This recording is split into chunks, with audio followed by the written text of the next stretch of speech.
Boa noite, pessoal. Boa noite, pessoal. Vamos para mais uma aula da Residência Médica Intensiva do Hospital Metropolitano do José de Castro. Hoje nós falaremos sobre distúrbios hidroeletrolíticos. Quem vai dar aula para a gente é o receptor, Dr. Fábio Bordim, médico intensivista horizontal também lá do Célio de Castro. Bordim, a palavra está com vocês. Se precisar de alguma coisa, você me aciona aqui. Um abração. Obrigado, viu? Eu que agradeço. Um abraço. Vamos lá, então, turma. Está todo mundo me ouvindo? Tá só um joia aí, Bruninho. Beleza? Maravilha. Bom, turma, é o seguinte, ó. Hoje a gente tem uma missão bastante... É um desafio à parte, porque distúrbios eletrolíticos ele é extremamente extenso. E a gente tem que tomar muito cuidado para não cair no erro de deixar com que essa nossa discussão seja uma discussão química e física. Se a gente começar a ser extremamente teórico aqui e não puxar esse assunto para a prática, primeiro que vai ficar extremamente cansativo, segundo porque tem muitas formas, muitas maneiras diferentes, não existe um consenso sobre distúrbios eletrolíticos, então... E terceiro, que a gente vai sair daqui com essa teoria, parte disso na cabeça, e na prática a gente vai continuar cometendo os mesmos erros lá. E os erros mais comuns que nós cometemos em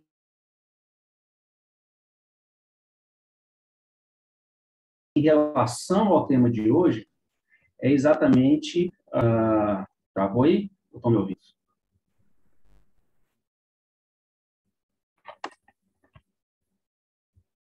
Está me ouvindo? Beleza, então vamos lá.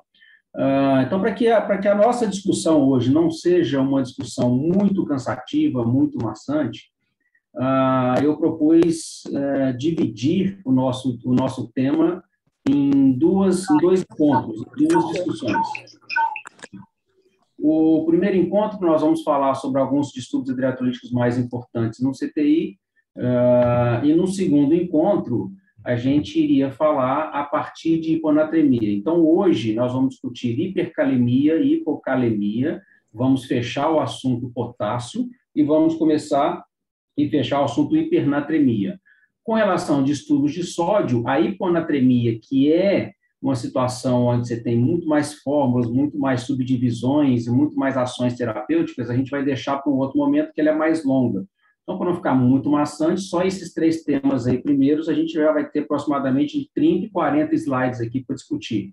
Então, se a gente colocasse tudo numa aula só, ficaria muito jogado, muito puxado, e eu não conseguiria trazer essas situações de prática clínica, de situações clínicas do dia a dia para a nossa discussão aqui, e ficar extremamente teórico, tá certo? Então, nós vamos começar aí sobre a discussão sobre o metabolismo do potássio, que é basicamente hipercalemia e hipocalemia. Alguns dados importantes em relação ao potássio, turma, a gente tem que ter assimilado algumas informações.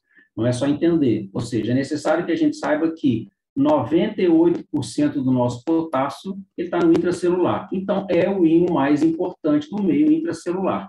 Em contrapartida, o sódio é o íon mais importante do meio extracelular. Muito bem. Dito isso, toda vez que eu tenho uma regulação transmembrana em relação ao potássio, essa regulação ela vem através do íon, da troca com o íon hidrogênio. Isso é importante a gente saber, que nós vamos falar lá na frente, em relação ao distúrbio do potássio na acidose metabólica e na alcalose. Tudo bem. A outra informação que a gente tem que saber é que nós temos cerca de 50 mEq de potássio por peso corporal. Então, uma pessoa de 80 quilos, ela tem 4.000 mEq de potássio corporal. E aí, Fábio, por que eu tenho que saber isso? Na hora a gente precisar calcular a perda do potássio e a gente não incorrer no erro mais comum, que é a reposição subterapêutica, a gente precisa saber desse dado. Então, dessas três hashtags iniciais aí, eu preciso que vocês lembrem que é o íon mais importante intracelular, quase na sua totalidade, ele está no meio intracelular, 98%, e nós temos cerca de 50 mEq por quilo de potássio corporal. Desses 50 mEq por quilo, 70% deles estão nos músculos.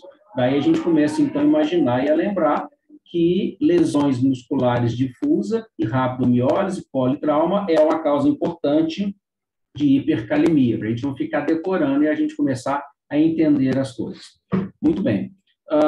Com relação, então, às formas de regulação do potássio, a gente tem 3 mecanismos básicos de regulação de potássio. Uma é a absorção e eliminação intestinal. Isso é prático, isso é simples. A outra é a renal e a terceira é a troca entre o intra e o extracelular. E são basicamente nessas 2 últimas que a gente vai intervir na nossa prática clínica na hora de lidar com hiper e com hipocalemia, tá certo? Muito bem. A reabsorção tubular de sódio e água nos túbulos coletores renais contém como contrapartida a eliminação do potássio. Esse é um mecanismo básico, obviamente simplificado, que o rim tem de eliminar potássio, tá certo? Sobretudo nos receptores de aldosteronas e nos receptores de ADH. São os 2 mecanismos mais importantes que a gente tem de fazer contrabalanceamento, principalmente nos receptores de aldosterona. Tudo bem. Daí, então, a gente leva a crer que, ao estimular os receptores de aldosterona, a gente tem um aumento da absorção de sódio e água e, consequente, eliminação de potássio. Se eu intervir com algum bloqueador de aldosterona, e isso a gente tem, isso a gente usa todos os dias lá no CTI, que é a espironolactona, e eu automaticamente inverto isso e eu começo a ter aumento de potássio. Daí, então, a espironolactona, esse tipo de diurético, é uma causa de hipercalemia e pode ser usado como tratamento da hipocalemia. Tudo bem. A troca intra e extracelular, ela é feita através de um mecanismo ativo com gasto de energia, que é chamado de bomba de sódio e potássio ATPase. Então, daí, eu já trago um aspecto clínico para vocês. Vocês não concordam comigo que é querer demais que um paciente chocado em uso de amina vasoativa, mal perfundido, lactato alto, que ele tenha essa bomba de sódio e potássio ATPase funcionando de forma perfeita, mantendo a homeostase intra e extracelular, é pedir demais mesmo. Então, daí a gente tem uma incidência muito alta de distúrbios iônicos, sobretudo nos pacientes críticos, porque eles têm déficit energético, então essas bombas não funcionam adequadamente. A gente tem que intervir isso e a gente vê isso na prática clínica diária. Muito bem. Algumas medicações que a gente usa no dia a dia, a gente vai falar aqui na sequência, sobretudo o beta-2 agonista, que é o que a gente usa para tratamento da hipercalemia, a gente age, então, nessa troca entre o intra e o extracelular, colocando potássio para dentro da célula e tratando, então, a hipercalemia. Muito bem. Como classificação, gente, agora a gente tenta começar a trazer um pouco mais de aspecto clínico para não dar só informações e ficar maçante. Como classificação, ela é subdividida em leve, moderada, grave, baseada exatamente pelo valor numérico laboratorial, de 5 a 6, 6 a 6,5, acima de 6,5. Como causas da hipercalemia, nós temos aí a diminuição da excreção renal na própria insuficiência renal, no uso do diurético, vocês vão ver a quantidade de vezes que eu vou falar aqui uso de diuréticos, sobretudo diuréticos de alça. Alguns diuréticos poupadores de potássio, IECA, BRA, alguns anti-inflamatórios, doenças sistêmicas, hipoaldosteronismo primário e secundário, as causas são muitas. No CTI, a causa mais importante, nós vamos ver aqui, é a causa de distribuição. O aumento da ingestão é bastante raro, é só quando a gente é iatrogênico, quando a gente começa a repor demais, ou quando a gente esquece um xaropinho de potássio lá na prescrição do paciente. Sangramento, rabdomiólise, lise tumoral, acidose metabólica, essa é uma das causas mais importantes que a gente vê lá no CTI. Acidose metabólica, sendo ela metabólica ou respiratória, a acidose, portanto, ela é uma causa importante de aumento de potássio, porque quando eu tenho um aumento de um hidrogênio dentro da célula, a célula precisa absorver esse hidrogênio, mas a célula tem uma homeostase intracelular perfeita. Nenhum cátion entra na célula sem que saia um outro. E essa troca, como eu disse anteriormente, é sempre a troca, o parceiro é potássio e hidrogênio. Então, se eu tenho uma acidose, a célula absorve esse hidrogênio para tentar reduzir e melhorar a acidose, com isso ela troca com o potássio aumenta. É uma causa importante de manutenção da hipercalemia. E, obviamente, a lise celular, sobretudo a lise celular muscular, onde eu tenho a maior concentração de potássio corporal. Tudo bem, isso aqui que eu acabei de falar para vocês são as causas de aumento de potássio. O aumento da ingesta, que é raro, no nosso caso é maior aumento de infusão ou esquecimento do KCl lá na prescrição, a acidose metabólica e algumas drogas, tá? A gente não tem usado com muita frequência digital, a gente usa muito pouco, anti-inflamatório a gente usa muito pouco no CTI, mas IECA e BRA a gente tende a usar com mais frequência. Então, lembrando que eu vou tratar um paciente com insuficiência cardíaca, com hipertenso, que está com disfunção renal, e está com potássio mais limite, espera um pouquinho ou troca a sua classe de drogas. Esteja atento a esse tipo de coisa para a gente não tenha que correr atrás. E aqui nós vamos falar de algumas situações onde a gente tem que levar muito em consideração a nossa antecipação, para que a gente não tenha que ficar correndo muito atrás no CTI. E uma outra causa é a diminuição da perda. Aí o bloqueio da aldosterona, e tem também as causas que são chamadas de pseudo-hipercalemia, que é aquela amostra que você coletou de forma inadvertida, ela embolizou e o potássio aumenta, você pede para recoletar, aquilo vem normal. Ou não demora no processamento da amostra. Uma outra causa também é a transfusão de sangue velho, de sangue estocado há muito tempo. Não é sangue estragado que eu estou dizendo, é sangue estocado há mais tempo. Também pode sofrer mais hemólise e também é uma causa de hipercalemia. Então, vamos lá. Aqui eu vou trazer um aspecto prático.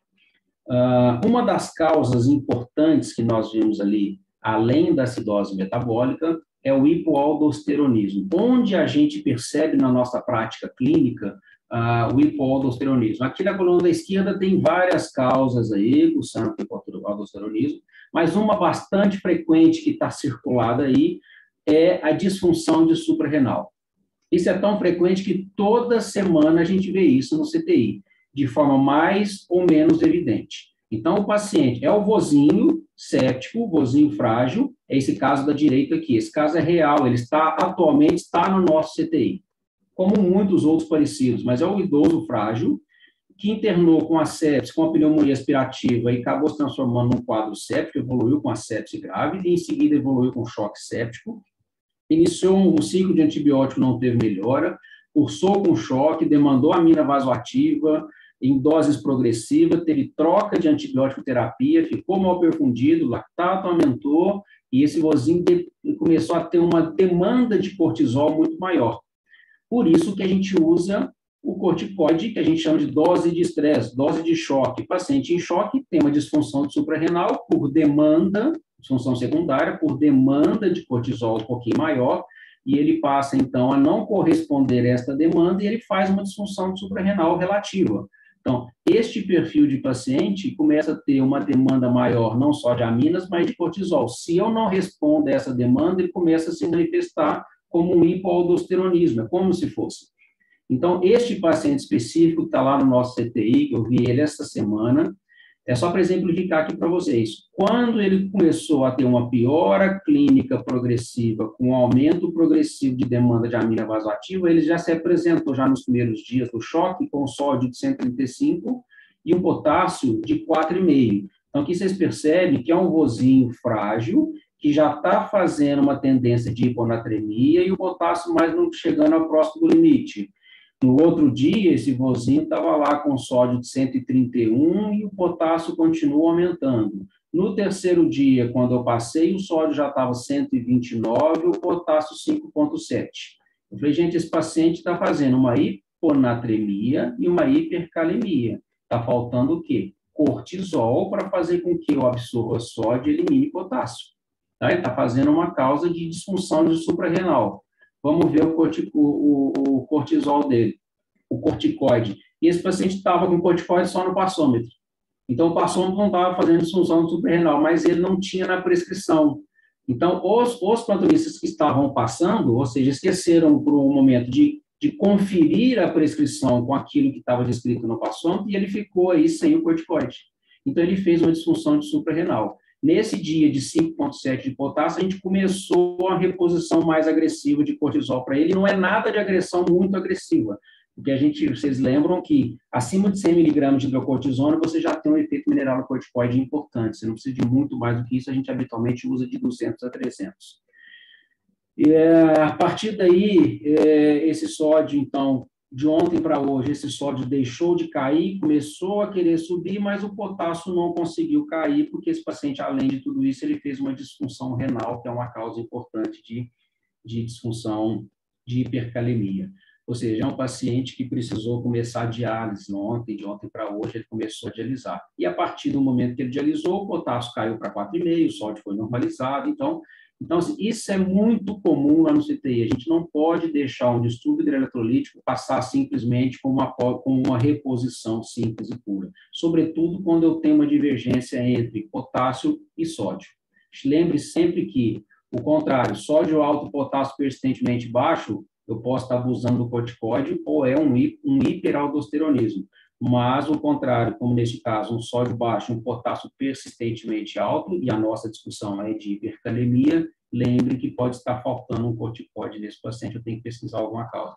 Bom, esse paciente estava fora do tubo, ele vinha evoluindo aqui no terceiro dia com sódio 129 e o potássio 5,7. E a proposta era, vamos avaliar um desmame desse paciente. Né? Ele estava entubado e a proposta era avaliar um desmame. E eu pergunto a vocês, é possível pensar num desmame desse paciente agora, com potássio 5,7, um sódio 129? Não é possível. Por que que não é possível? Isso é muito comum, a gente vê isso todos os dias. A gente tentando fazer desmame, falência, e o paciente persistentemente com distúrbio eletrolítico. Uma das manifestações mais comuns da hipercalemia e também da hipocalemia é a fraqueza muscular. Essa fraqueza muscular, inicialmente a hipercalemia causa uma despolarização persistente, mas isso é muito curto, depois ela tem decréscimo importante da excitabilidade muscular, com gastroparesia, com perda de força muscular e com alterações do sensório em última análise. E depois eu começo a ter arritmias cardíacas, que é os nossos estudos mais importantes. A evolução em relação à fraqueza muscular, ela vem membros inferiores, troncos e membros superiores. Parece um Guillain-Barré, é ascendente. Então, o que eu chamo a atenção?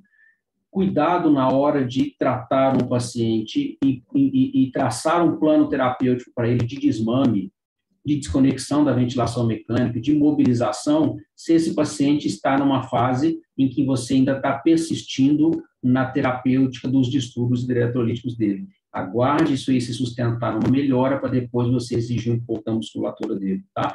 E as alterações mais temidas, obviamente, são as arritmias cardíacas que a gente vai ver na sequência aqui, a evolução da tão temida arritmia por hipercalemia, isso que a gente tem muito medo, mas a gente esquece das lesões musculares, tá? Que precedem isso tudo. A primeira alterações com o potássio mais alto, sobretudo quando o potássio começa a aumentar a partir de 6 e 6,5, a primeira alteração que vocês estão vendo aqui é a onda P apiculada, onda P em tenda, parece uma tenda mesmo, ela é muito apiculada, ela é mais da metade aqui do QRS, nesse caso aqui, com potássio acima de 6,5, já começa a aparecer dessa forma. A próxima evolução, isso é uma evolução após a onda P apiculada, a gente começa a ter uma alteração importante do intervalo PR, um alargamento do QRS, isso aqui já é um ritmo pré-fibrilatório, isso aqui já é uma emergência arrítmica, uma emergência da hipercalemia, eu tenho que intervir nisso aqui de forma emergencial, tá certo? Muito bem. Aqui há uma outra imagem que mostra a sequência com relação a alterações de níveis de potássio. O primeiro, na letra A, potássio normal, de 6 a 7, eu já tenho uma onda T em tenda, um QRS começando a alargar, depois eu já tenho uma conformidade totalmente anômala do QRS, e na sequência, isso aqui já é um ritmo de Watt, certo? Então, no CTI é o lugar onde nós temos a opção, é o melhor lugar para que a gente possa nos antecipar às complicações que os pacientes possam fazer. Se nós estamos no CTI, a gente está só correndo atrás das complicações, a gente não está sendo um bom intensivista, nós estamos tocando o plantão para ficar correndo atrás de complicações. A gente precisa se antecipar. Se eu tenho alterações de hipercalemia, eu preciso achar a causa, eu preciso intervir rápido para que eu não chegue nessa letra D e na letra E aqui. Tá? Bom, com relação ao tratamento, turma, o tratamento, obviamente, de qualquer distúrbio hidroeletrolítico é tratamento da causa base, né? Medicação, ingesta, acidose, etc. Tem que controlar tudo isso lá no meu CTI, tem que estar atento à homeostase geral do paciente. Mas alguns pilares de enfrentamento do tratamento seria estabilização de membrana. A estabilização de membrana, que a gente usa com muita frequência, que é o gluconato de cálcio, ele não trata a hipernatremia. Não esqueçam disso.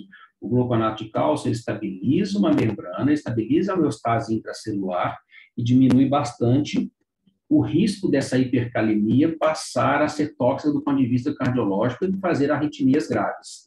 Então, diante de uma hipercalemia severa, com potencial de membrana alterado, já com alteração eletrocardiográfica, antes de eu agir na redução do potássio, eu preciso primeiro estabilizar essa membrana para que eu tenha mais... E é nítido isso, quem já viu no monitor, inclusive, você viu o potássio, monitor com o paciente com alterações do eletro com potássio alto, quando você faz o gluconato de cálcio, o eletro muda quase que instantaneamente. É coisa de alguns minutinhos, uns segundos, isso aí já muda. Então, o pilar de enfrentamento, os 3 pilares de enfrentamento para tratar especificamente a redução do potássio é a eliminação, ou seja, promover a excreção renal e gastrointestinal, a gente usa isso direto de alça, a gente usa resina, e a outra é redistribuir o potássio para o meio intracelular. Ou seja, redistribuir o potássio para o meio intracelular significa tirar o potássio que está em excesso no extracelular e colocar ele para dentro da célula. A gente faz isso de 3 formas mais importantes. As 2 primeiras é a solução polarizante, e aqui no finalzinho está aqui como fazer uma solução polarizante, a gente não fica decorando isso aqui agora, é simples, é fácil de consultar. Eu coloquei aqui, porque se eventualmente alguém quiser receber esses slides prontos, eu vou ter o maior prazer em mandar e já vai estar aqui pronto. Solução polarizante é o que a gente usa com mais frequências nas hipercalemias mais importantes. A insulina põe glicose para dentro, carrega potássio, e aí o potássio abaixa. Muito bem. A solução de beta-2 agonista, tanto inalatório quanto venoso, nós vamos passar aqui rapidamente como é que a gente pode fazer isso. Também ativa a bomba de sódio potássio ATPase, colocando potássio para dentro da célula e com isso reduzindo a natremia. E aqui bicarbonato. Por que eu pus bicarbonato aqui? Porque é descrito, vocês vão ler em algum lugar, mas eu pus em negrito e coloquei cuidado lá. Não é toda hipercalemia que a gente vai dar bicarbonato para tratar. A principal causa de hipercalemia que a gente tem no CTI é o paciente em acidose e disfunção renal. Aquele paciente com disfunção renal primária, que não está chocado, que está bem perfundido, que tem uma reserva alcalina mais reduzida, mais baixa, e que está fazendo elevação de potássio pela disfunção renal e que você não vai dialisar agora, porque não é o momento de dialisar, este paciente pode se beneficiar do uso do bicarbonato, tá? Na fase aguda do potássio mais alto, você pode dar 50 ml de bicarbonato, que é igual a 50 mEq. Na nossa solução de 8,4%, ela tem 1 mEq por ml. Tá? Agora, no paciente, que é a mais frequente, no paciente que está hipotenso, chocado, usa mamina vasoativa, não está bem perfundido e o lactato está aumentando, se você der bicarbonato, você aumenta a mortalidade. Esse é o perfil do paciente que não se responde, não responde bem ao uso do bicarbonato. Então, cuidado ao dar bicarbonato no CTI, tá?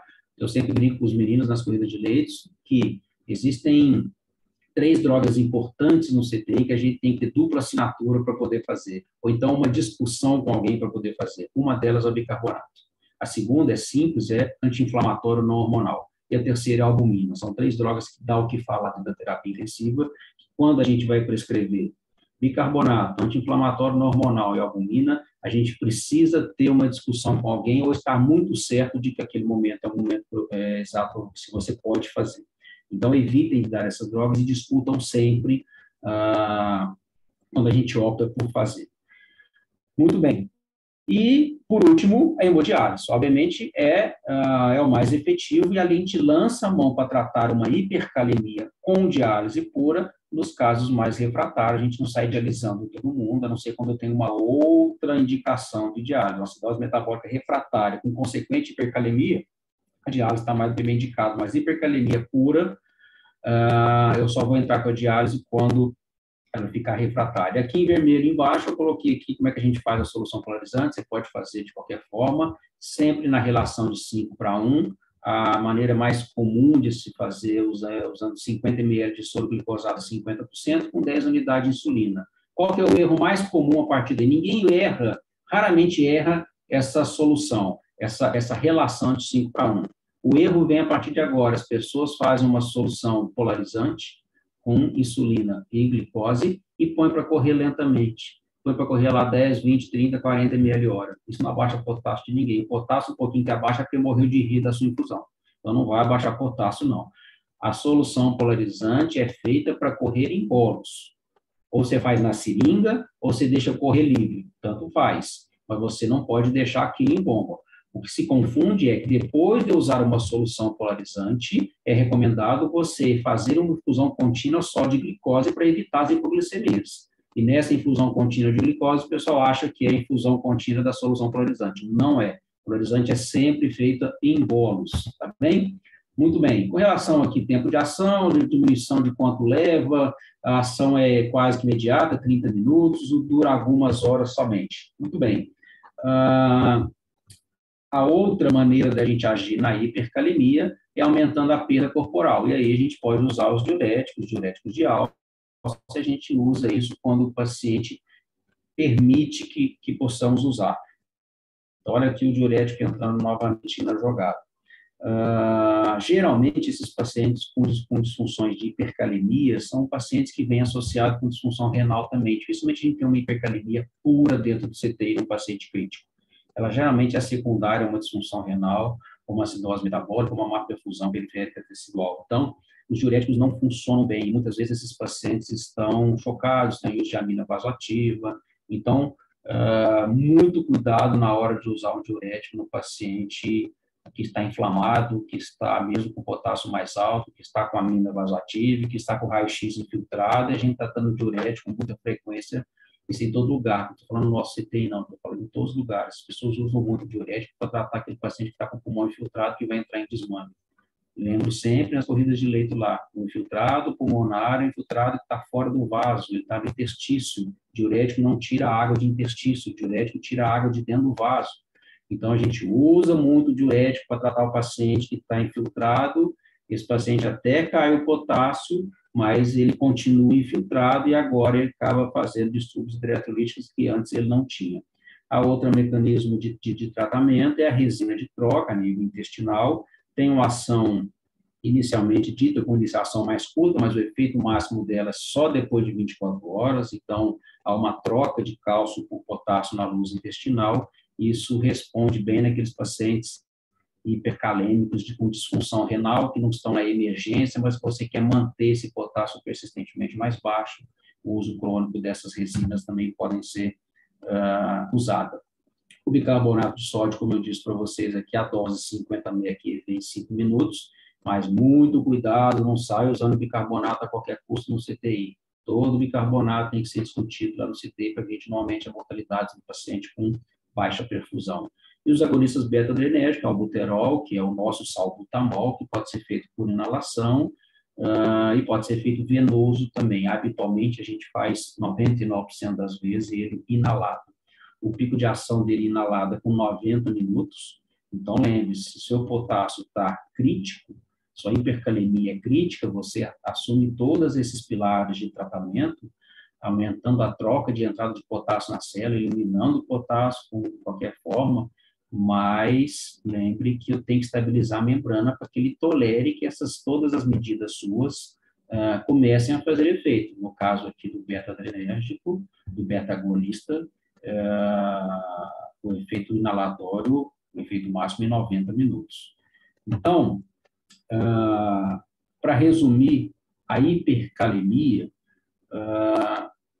não existe na literatura um protocolo bem definido de qual que é a sequência ideal para você tratar. O que eu faço primeiro? Eu faço primeiro a micronebulização com beta-agonista, eu faço solução polarizante, eu faço diálise primeiro, ou seja, eu faço resina de troca. O que eu posso fazer? Não existe uma literatura para isso especificando que esta é a sequência correta. Existem opiniões de experts, e opiniões de experts nem sempre ela condiz com a nossa realidade. Então, não há um consenso, não há um guideline a respeito de distúrbios hidroeletrolíticos. A gente tem que usar o bom senso e agir dentro daquilo que a gente está mais familiarizado. Lembrando que potássio alto com risco de fazer arritmia, gluconato e solução polarizante são as duas ações iniciais mais rápidas com melhores respostas iniciais. Aí você ganha tempo para pesquisar a causa e tratar a causa e, eventualmente, até levar o paciente para diálise. Porque se você tem uma arritmia pré-fibrilatório por uma hipercalemia, antes de dialisar, que é a maneira mais eficaz, já faça uma solução polarizante, já faz a micro nesse paciente, já faz o salbutamol venoso, já vai tomando as suas medidas para que você consiga chegar na diálise com o paciente vivo, sem arritmia, né? O uso do beta-adrenérgico, né, na grande parte dos pacientes graves, ele tem uma ação menor, mas a gente usa mesmo assim. As resinas de trocas, do ponto de vista emergencial, elas demoram para fazer efeito, então a gente usa mais do ponto de vista emergencial, a gente acaba que não consegue fazer isso. E o método de dialíticos são os mais adequados. Obviamente, até chegar na diálise, eu tenho que tomar alguma medida inicial. Gluconato de cálcio para estabilizar a membrana e tirar o paciente da emergência é uma ação mais importante. Lembra que ele não trata o potássio, mas ele diminui o risco desse paciente fazer uma arritmia importante.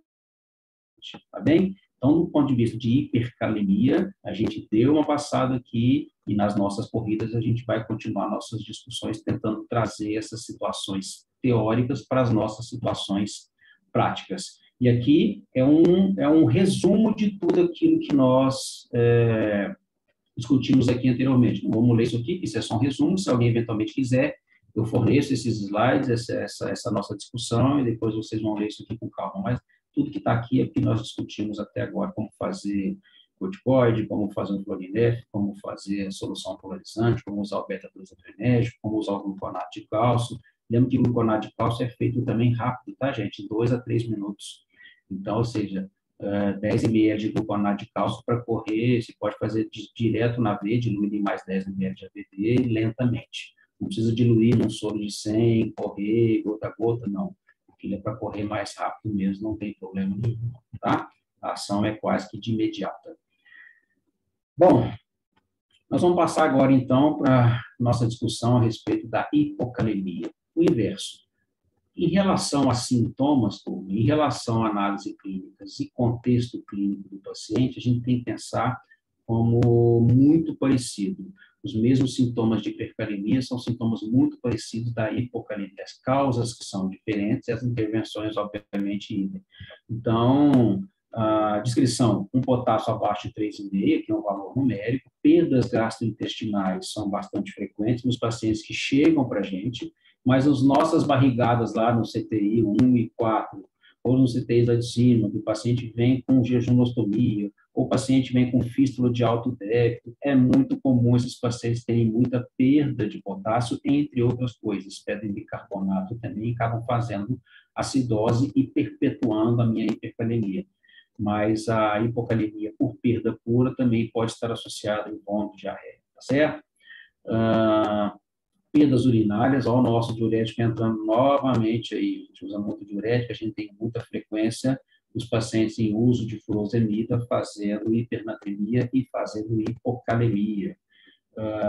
Doenças sistêmicas, como doença de Cushing, efeito mineralocorticoide, hiperaldosteronismo, é o contrário do que a gente estava conversando anteriormente, e o excesso de corticoide. Isso é muito comum naqueles pacientes que respondem muito rápido ao choque e a gente deixa ainda, a nora saiu e eles continuam com corticoide, a gente começa a fazer desmame de corticoide, sendo que o paciente não usou mais de 5 dias de corticoide. Eu posso parar sem problema nenhum, eu não preciso fazer desmame no paciente que não usou muito tempo de corticoide. Quando eu começo a fazer desmame lentamente e ele já saiu do choque e continua com corticoide, ele pode muitas vezes fazer hipernatremia e hipocalemia. É só tirar o corticoide e esperar que essas coisas vão melhorando. E no caso aqui agora, ao contrário da acidose, é a alcalose, onde eu tenho uma deficiência de hidrogênio, a célula joga hidrogênio para fora e põe potássio para dentro, reduzindo o meu potássio, então fazendo uma hipocalemia. Uso de beta-adrenérgicos, né, de beta-agonistas também, e os sintomas são muito parecidos, ou seja, fraqueza muscular, íleo, retenção urinária e arritmias. Muito bem. Com relação ao eletro, achatamento e inversão de onda T. Lembra que a onda T na hipercalemia é onda T apiculada, depois que muda a conformação do complexo QRS-T, aqui é o contrário, a onda T vai se achatando e o intervalo PR vai se aumentando. Além da depressão do segmento ST, muitas vezes aparece uma onda U proeminente, mas isso no contexto do elétrico que está tanto cheio de arritmia, a gente não consegue ver bem isso aí.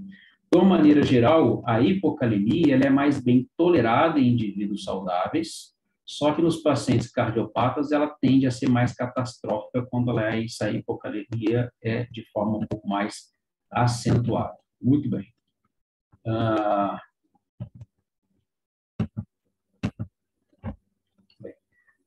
Como definição, então, já falei, a gente já discutiu isso aqui. A redução da ingestão é uma causa bastante rara, é mais alcalose respiratória.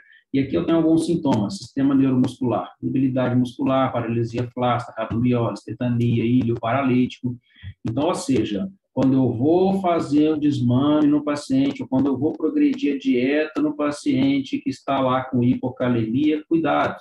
Ele pode fazer ilho, ele pode fazer gastroparesia, ele pode fazer distensão intestinal, ele tem uma debilidade muscular. Não vamos exigir do paciente que está com distúrbio hidroeletrolítico, tanto hiper quanto hipocalemia, que ele evolua no desmame da respiração ou da ventilação mecânica. Ele pode até fazer e não progredir muito a dieta para ele, tem que ir com mais cuidado. Vamos tratar isso tudo de forma bastante coerente para depois eu começar a exigir um pouco mais desse paciente. Acaba que muitas vezes a gente exige de muita forma, muito ao mesmo tempo, de forma concomitante. Eu estou fazendo desmame, eu estou tirando a ventilação mecânica, eu estou progredindo dieta, eu estou repondo potássio, eu estou agindo no sódio. Isso nem sempre dá muito certo. Esse paciente, numa dessa, ele pode fazer uma gastroparesia, vomitar e aspirar. Então, bom senso. Trata os distúrbios, pelo menos num nível mais seguro, para aí começar a exigir do paciente um pouquinho mais. Ou seja, alivia um pouco mais o peso da carroça para depois chicotear o cavalo que está cansado. Bem? Alterações do sistema nervoso central, em ciclos nefrogênicos, e aí vai. Com relação em ciclos, a gente vai trazer aqui daqui a pouquinho algumas situações práticas.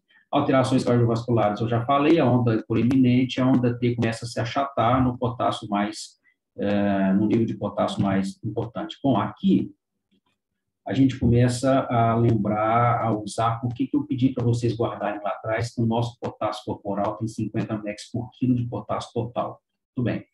Então, o paciente que não tem depleção corporal de potássio, ele tem ausência de fatores que levam à perda de potássio, a reposição pode ser com parcimônia sem grandes problemas. O paciente que tem depleção corporal, que ele está perdendo por uma fístula, esse paciente eu posso repor com um pouco mais de tranquilidade, que dificilmente ele vai fazer uma hipercalemia, porque ele está tendo perda, tá certo? E toda vez que eu vou repor um potássio no CTI, eu preciso, no nosso paciente crítico, eu preciso calcular qual é o déficit de potássio desse paciente. Não existe nenhuma formulazinha mágica como existe lá para o sódio, déficit de água livre, de osmolaridade. Potássio é muito mais simples. Muito bem. Tratamento, obviamente, corrigir a causa base sempre de qualquer distúrbio eletrolítico, mas como eu vou repor um potássio lá no CTI? Como que a gente habitualmente faz? A gente faz igual para todo mundo. A gente faz a nossa solução de 500 ml de soro com 4 ampolas de potássio e corre lá 40 ml hora no acesso central ou 20, 30 ml hora no acesso periférico. É assim que todo mundo faz. O que acontece quando eu tenho uma perda importante do potássio? Eu trouxe um exemplo aqui para vocês, que também é paciente nosso. Esse paciente, eu ajustei esses dados aqui, esse paciente eu vi até hoje lá no CT. Hoje. 80 quilos, isso é muito comum. Ao correr lento, a gente percebe um paciente de 80 quilos com potássio de 2,5.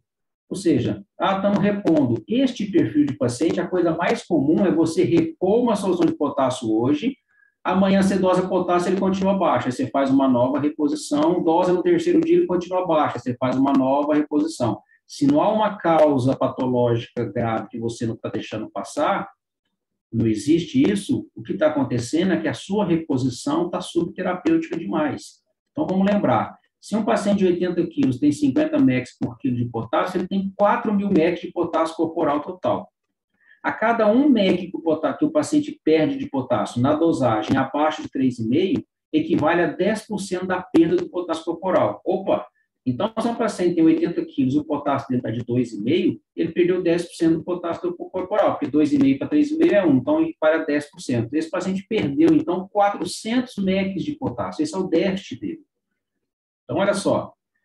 Se o déficit desse paciente é de 400 mEq de potássio, cada ampola de potássio no CTI é 10%, que é o que nós temos. Existe potássio é 20%, mas o que nós temos é 10%, a grande maioria dos locais. Cada ampola de potássio é 10%, possui 13 mEq, 13,4.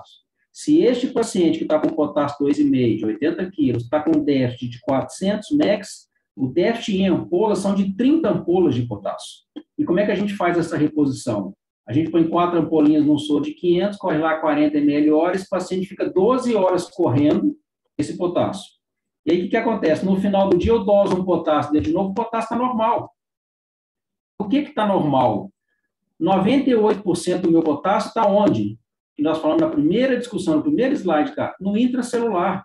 Eu estou repondo aqui na vitrine para depois ir para o estoque, aqui, que é o contrário. Eu não consigo repor no intracelular, eu tenho que repor na vitrine.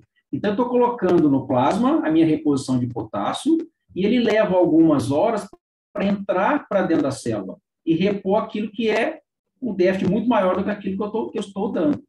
Então, fazer uma reposição de potássio no paciente com potássio abaixo de 3, se você não fizer uma reposição contínua de pelo menos 24 a 48 horas, você não vai conseguir repor intracelular. Então, você dosa o potássio à tarde, o potássio está normal, não é que ele está normal. Você está repondo na veia e dosou na outra. Aquele volume celular, aquele volume plasmático está normal, mas o intracelular continua depletado. Na nossa solução de 40 ml aqui em 500 ml de soro, a gente tem 0,1 mEq por litro de potássio, de concentração. A nossa velocidade de reposição, ela não deve passar de 20 mEq por hora. Nós estamos dando com a nossa solução a 40 ml hora, 4 mEq por hora. Isso pode aumentar ainda em 5 vezes. Então, você pode aumentar isso em 5 vezes, aumentando a concentração do seu potássio, dobrando ou triplicando a concentração do potássio, ou aumentando a infusão. Aumentando a infusão na 40 ml hora, você vai correr a 100, 200 ml hora. É muito volume para esse paciente. Então, a gente tem que parar de fazer soluções muito pouco concentradas de potássio, acompanhar essa calemia de forma um pouco mais frequente e lembrar que o potássio muito baixo, sobretudo abaixo de 3, eu vou precisar de pelo menos 24 horas de reposição. Agora, a gente não precisa repor neste paciente as 30 ampolas, porque ele vai receber potássio ali da disfunção renal, ele vai receber potássio da dieta, então ele tem algumas outras fontes, mas eu preciso repor a grande parte disso. Eu não vou conseguir repor um potássio de 2,5 com uma solução ou 2 soluções com 2, 4 ampolas de potássio. Então, é necessário que a gente faça uma reposição um pouco mais agressiva. Toda vez que eu preciso fazer uma reposição emergencial muito agressiva, no potássio que está abaixo de 2, 1,7, 1,8, já está fazendo arritmia, eu evito de fazer essa reposição no acesso central. Eu estou jogando potássio direto dentro do arco direito, eu posso fazer arritmia. Eu tenho que ter uma motorização muito próxima. Então, a opção para isso é você pegar 2 veias periféricas, e quando eu falo periférica, não é veinha da mão e nem do dedão. É cubital. Pegar 2 veias calibrosas cubitais, com um gel um pouco maior, e correr a 20 mEq por hora cada uma dessa infusão. Aí eu consigo repor de forma mais agressiva e com segurança. Eu posso repor no acesso central até 30 mEq por hora? Posso, sob vigilância. Mas se eu quiser repor mais do que isso, eu pego 2 veias periféricas calibrosa e faço uma reposição mais agressiva. Se eu tiver uma veia periférica calibrosa, eu posso correr nela, na nossa solução, 40, 50, 60 ml hora sem nenhum problema. Não vai dar flebite. A flebite dá quando eu pego a veinha da mão, que é muito fininha, e corro potássio. Aí realmente não dá, a vozinha vai sair com uma escara na mão, isso é muito comum.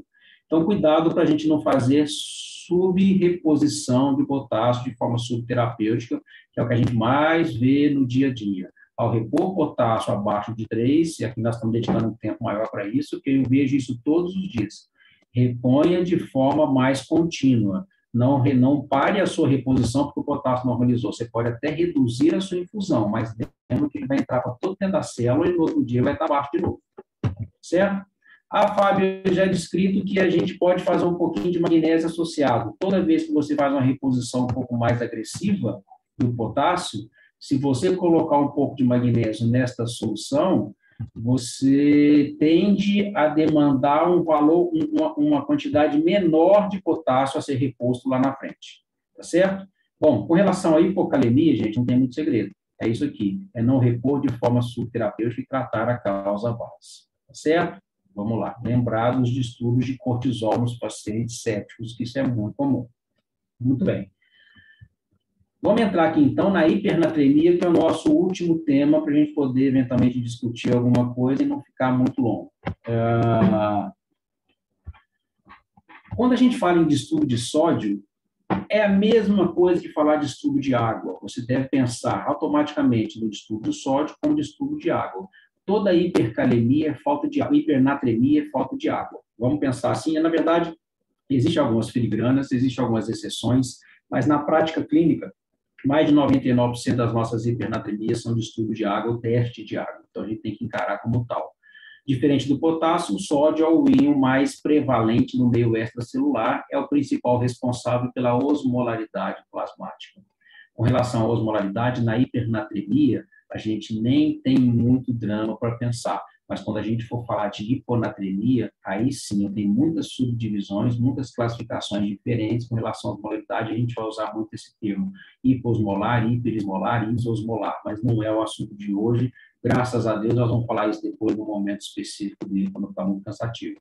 Então, lembrando, toda hipernatremia é igual déficit de água, é igual estado hiperosmolar. Muito bem. Definido, então, como sódio acima dos 45, significa déficit de água, sempre há déficit de água livre ou déficit de ADH. Então, Fábio, toda vez que eu tiver uma hipernatremia, abre-se uma chave. A diurese está aumentada, opa, o neuroeixo hipófise renal está alterada. A diurese está reduzida, então esse paciente está perdendo mais água do que sódio, eu vou tratar a causa. Tá certo? Até calor extremo faz isso. Muito bem. Os sintomas ocorrem muitas vezes relacionados a uma elevação rápida, ou quando eu tenho uma anatremia acima de 160. Até 160 ela é bem tolerada, mas quando eu tenho uma elevação muito rápida do potássio, ou de forma iatrogênica ou de forma patológica, esses pacientes podem ter alterações neurológicas principalmente, e a tão temida seria desmelinólise pontina, com rebaixamento sensório, crise convulsiva, blá, blá, blá. Lá no CTI 3, tem um paciente que teve uma diarreia importante, está lá internado hoje, estava institucionalizado, teve um quadro de náusea, vômito, perda muito importante de água, ele bateu no UPA com potássio, com sódio bastante baixo, porque a perda dele foi de muito sódio, ele bateu no UPA com sódio muito baixo, e lá fizeram uma reposição extremamente agressiva, né, obviamente de forma até irresponsável, e eles teram uma elevação de sódio de 12 mecs em 2 horas. Automaticamente ele rebaixou mais o sensório, entrou em crise convulsiva, foi sedado, foi entubado. Ele não fez desmelinólise pontina, por sorte, está acordando bem, mas ele fez um rebaixamento de sensório, fez crise convulsiva. A gente não pode pegar essas natremias, tanto hiper quanto hipo, e tratar de forma agressiva. A razão para isso é de 10 MECs a cada 24 horas. Toda vez que eu vou tratar uma hipernatremia ou uma hiponatremia, eu não devo passar de 10 a 12 MECs por hora. Existem algumas exceções. Na fase aguda, eu posso fazer até 24 MECs, até 20 MECs, mas é difícil eu saber qual é a fase aguda. Ou seja, tem menos de 12 horas que esse paciente fez o AVC hemorrágico e já está fazendo esse distúrbio de sódio, tem mais de 12 horas. Se você tem dúvida, use a fórmula de 10 MECs nas próximas 24 horas, não mais do que isso. Tá? Então, quando eu tenho perda de água proporcionalmente maior que a de sódio, eu tenho uma hipernatremia. Isso acontece onde? Insípidos, diabetes mellitus, febre, insolação e hiperventilação.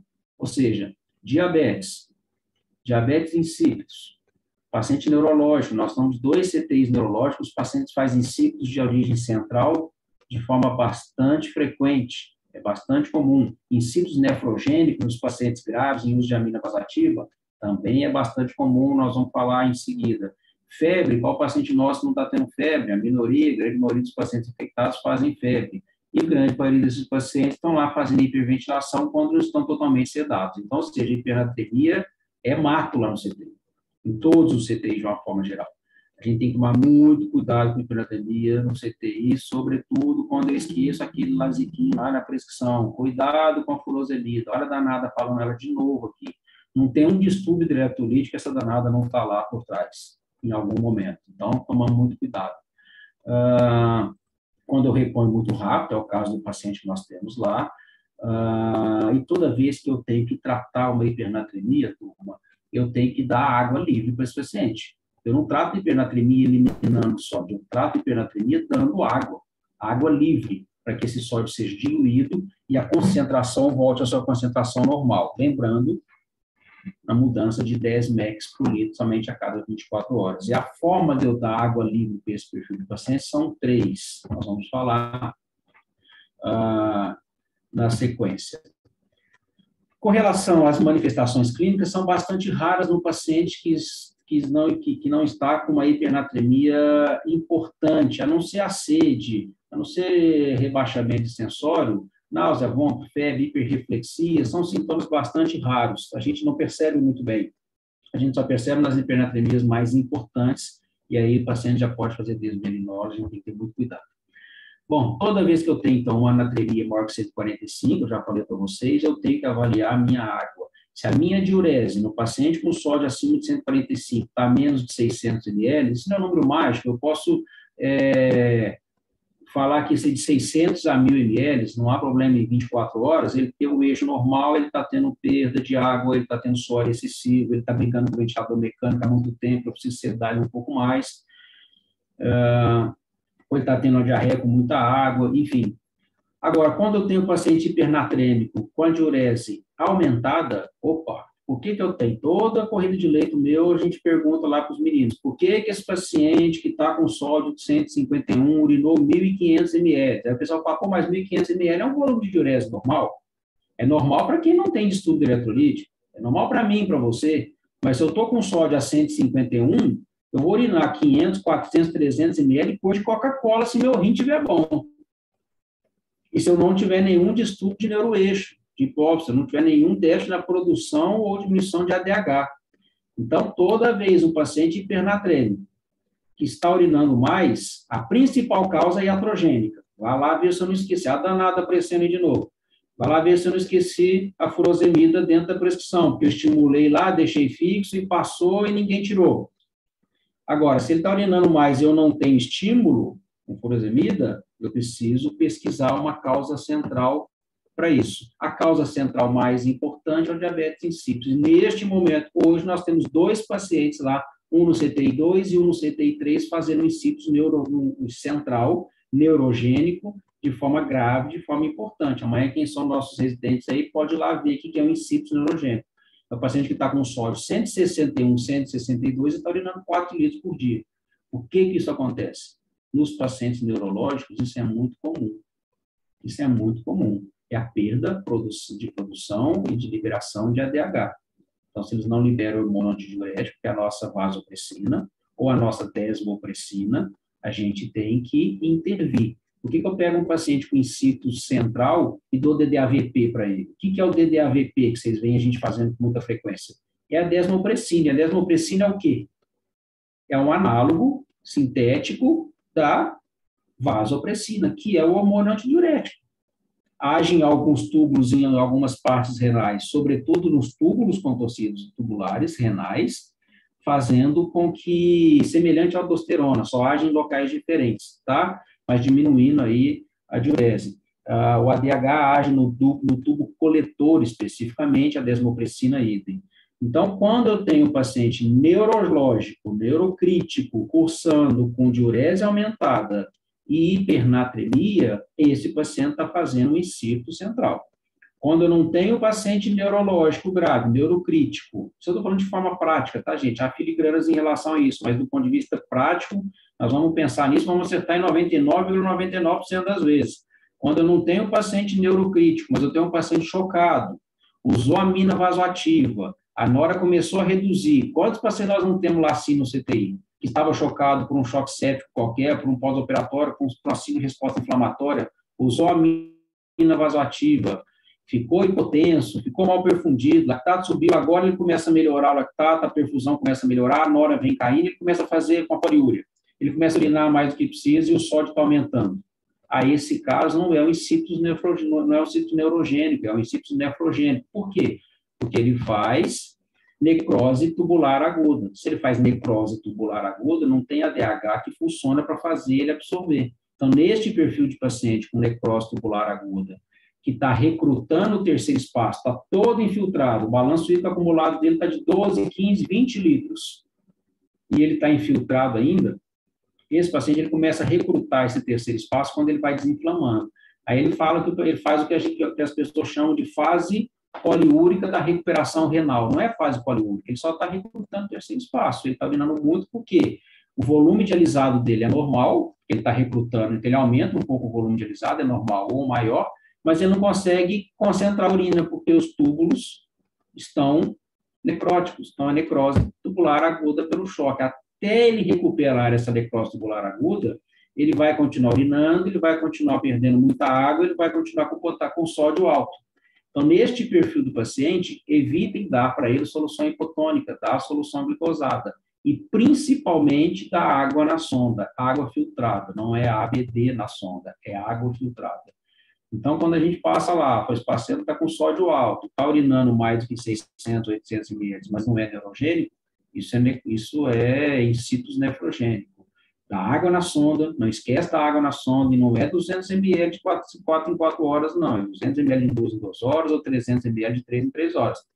Não dá volume muito pequeno, que isso não vai resolver. Uma gota de Rivotril a cada 8 horas para cada plantonista, para não ficar fazendo outras medidas. Acalma o coração, que esse sódio vai normalizar. Espera que ele vai normalizar. Não fica enchendo de solução hipotônica, não, porque você está dando solução hipotônica, você está dando sódio também. Você está dando menos do que o soro fisiológico, mas você está dando sódio. Bom, Fábio, o soro fisiológico tem muito sódio? Nós vamos ver aí que tem sódio para burro. Então, vamos lá. Insípidos nefrogênico, cuidado com o diurético de alça, e lembra que esse paciente sempre tem lesão renal aguda e crônica com necrose tubular. E o insípido central, a gente trata com DDAVP, na dose habitual de 1 a 2 microgramas IV. A nossa ampolinha lá tem 4 microgramas, 4 microgramas por ml, ela tem 1 ml, então uma ampolinha é o suficiente para a gente tratar essas diabetes insípido central, sobretudo os pacientes que estão tendo uma diurese muito importante. Hoje nós fizemos 4 ampolas de DDAVP num paciente que estava com sódio 161 e já tinha urinado mais de 4 litros, com o sódio persistentemente aumentando, e eu precisava baixar esse sódio para ele entrar no protocolo de morte encefálica, porque eu não podia perder esses órgãos.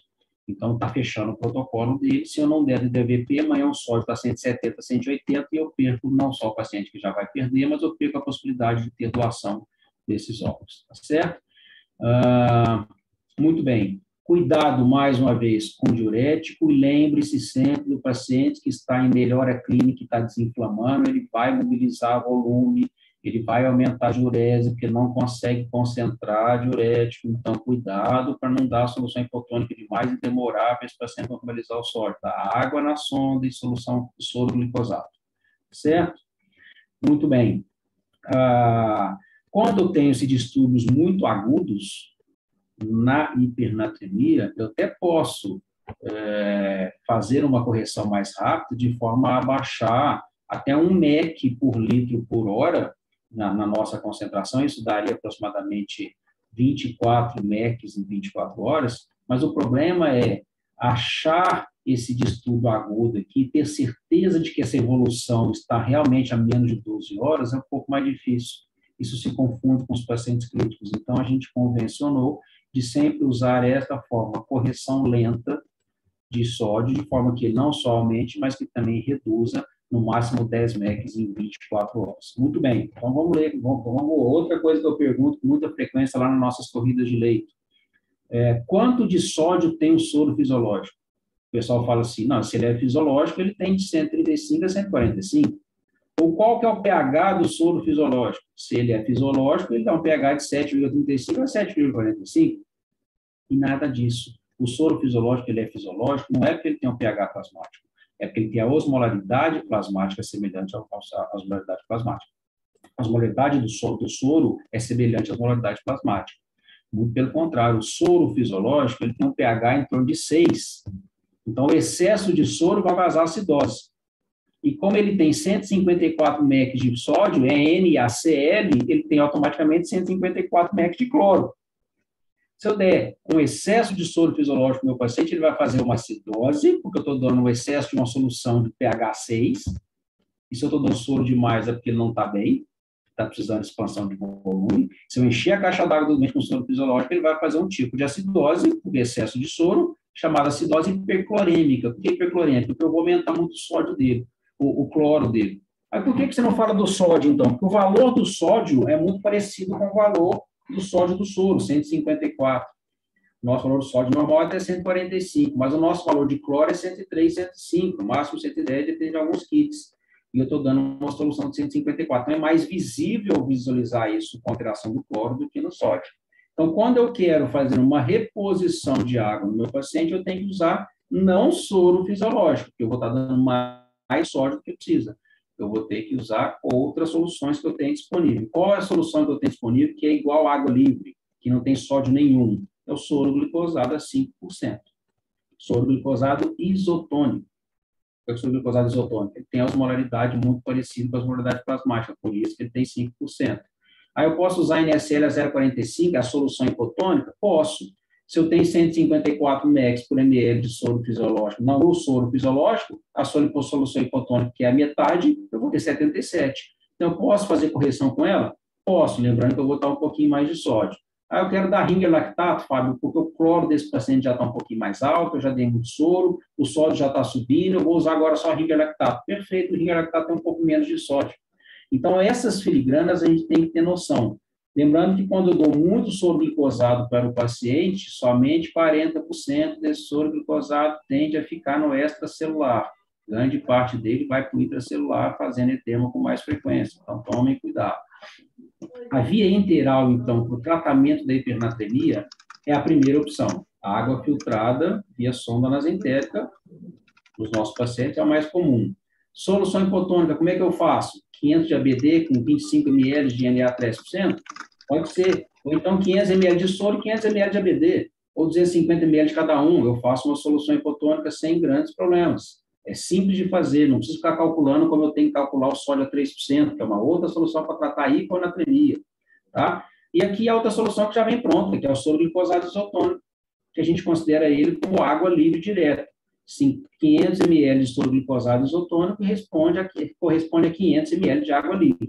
Então, na hora que eu tiver que fazer algum cálculo para poder tratar a hipernatremia, existem mecanismos práticos que a gente usa na beira-leito lá, que é muito mais fácil do que eu ficar usando esses cálculos que vocês vão ver aqui agora. E tem quem gosta de fazer isso, não tem problema nenhum.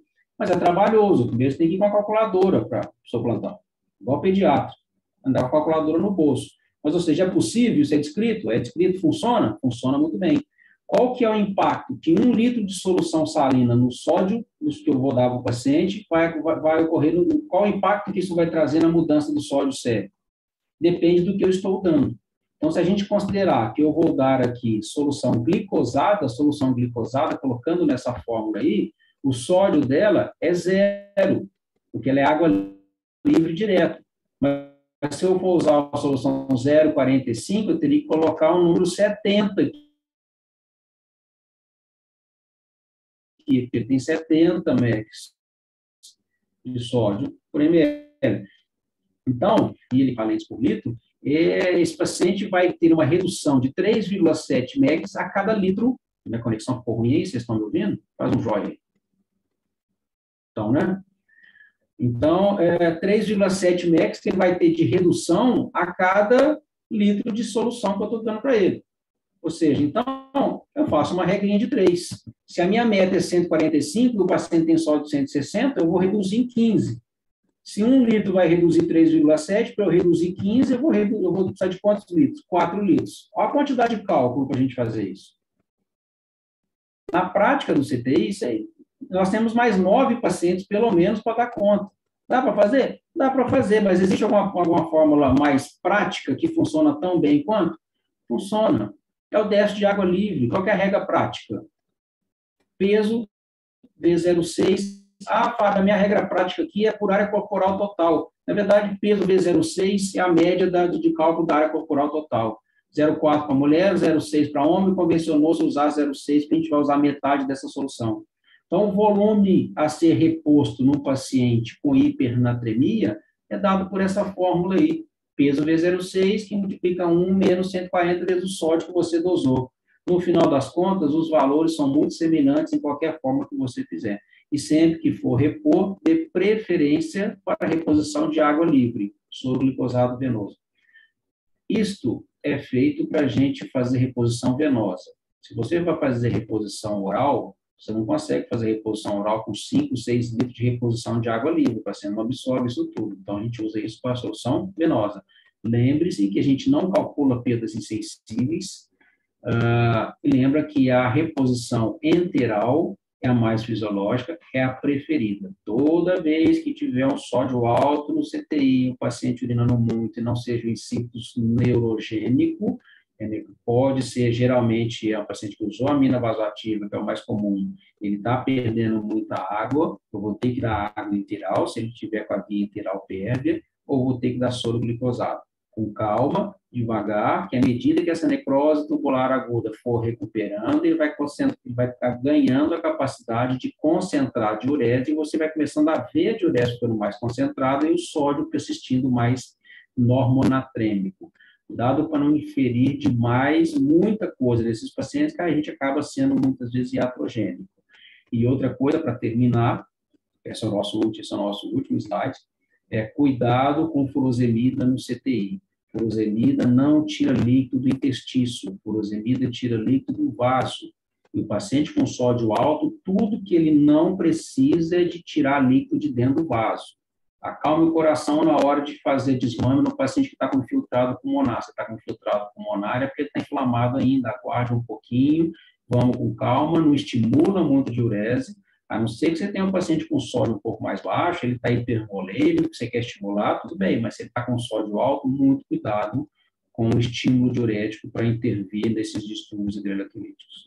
Bom, turma, o assunto realmente é maçante, o assunto é mais chatinho. Eu tentei trazer para vocês aqui alguns aspectos práticos do dia a dia, chamando a atenção para aquilo que a gente discute diariamente, para que a gente não perca muito tempo nas subterapias de reposição de potássio, principalmente, nas intervenções em relação à hipernatremia. E quando a gente for falar de hiponatremia, são umas coisas bastante interessantes, a gente vai reunir novamente aqui. E, enfim, eu acho que é isso. Esse é o último slide. Acho que é isso aí. Nós vamos abrir para perguntas. Se alguém quiser perguntar ou direto aqui ou no chat. Não sei se o Luiz já está entre nós aí, ele saiu no empenho lá. Foi pegar algum vozinho em casa aí. Eu acho que ele não voltou ainda não. Não voltou não. Quem quiser fazer pergunta pode fazer, ou então pode fazer aqui no chat. Quem gostou, dá um like. Quem não gostou, fica quietinho e fala nada. Vamos lá. O Luiz não está aqui mesmo, não. Deixa eu clicar no chat aqui.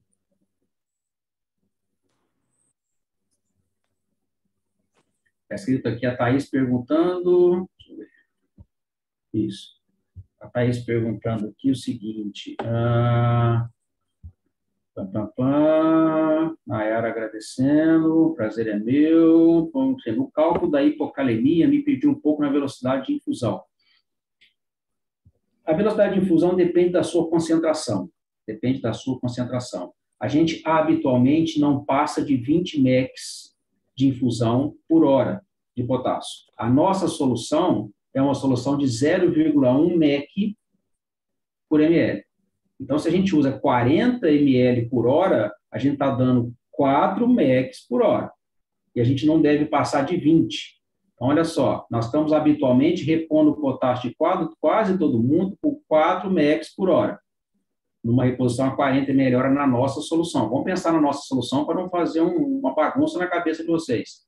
Na nossa solução, a gente poderia usar até 5 vezes mais no acesso central ou no acesso periférico cubital. 5 vezes 40 dá 200 ml. Então, na nossa solução que nós temos lá no Metropolitano, a gente poderia usar até 200 ml hora. Por que 200? Porque eu estaria usando 20 mEq por hora. Se eu quiser fazer uma reposição mais agressiva, eu concentro a solução e uso uma infusão menor. Certo? Então, pensa sempre na concentração de 20 mEq por hora. Deixa eu ver se tem mais alguma pergunta aqui. Alice, Ô, Fábio, agradecendo, tenho só uma dúvida também na reposição do bicarbonato que você disse. Por exemplo, se por algum acaso o paciente ele tiver um pouco mais bem perfundido, existe alguma predileção de repor o bicarbonato venoso ou interal? Preferencialmente oral. Você pode fazer uma reposição venosa, mas quando eu faço reposição venosa, ela tem que ser mais diluída e ela tem que ser bastante observada com gasometrias seriadas, pelo menos a cada 6 horas, para eu não cometer o erro de fazer uma alcalose importante. Isso pode acontecer se ele estiver em franca recuperação renal. Então, a gente faz sempre, não sempre, mas preferencialmente, a gente faz uma reposição enteral de bicarbonato. No nosso caso, aí, no metropolitano, a gente usa um sachê, né, 1 ou 2 sachês de 8 em 8 horas. Isso aí dá um aporte de bicarbonato bastante importante e de forma bastante segura. Agora, a reposição de bicarbonato venosa nos pacientes com acidose metabólica, a gente hoje, habitualmente, quando a gente faz isso? Se eu tenho um paciente com acidose metabólica grave, um paciente com hipercalemia que teve uma parada cardíaca, e quando esses pacientes têm parada cardíaca, geralmente eles param em assistolia, por isso que vinha aquela recomendação antiga de na assistolia você pode dar bicarbonato. Hoje essa recomendação não é tão assim, se trata a causa. Se a minha parada cardíaca é de hipercalemia, uma acidose metabólica importante, esse paciente, se eu não der bicarbonato, a chance dele sair é muito pequena. Então, eu dou 50 ml de bicarbonato para ele, que é igual a 50 ml. Certo? Bicarbonato venoso, a gente tem que segurar a mão um pouquinho. Tá? Apesar de ser uma tendência atual de usar, em eventualmente, alguns casos de choque séptico, a solução bicarbonatada, que a MIB está falando, tá? Mas está dando pano para manga, isso ainda não é consenso. Caiu até na prova de título do ano passado, aí, uma confusão danada. Tá, joia, Fábio. Obrigada, viu? Nada. O Bruninho já está de pijama, rapaz. Saiu do Uber, já chegou, já pôs até pijama, ó. Sofrimento, filho. Não vale não.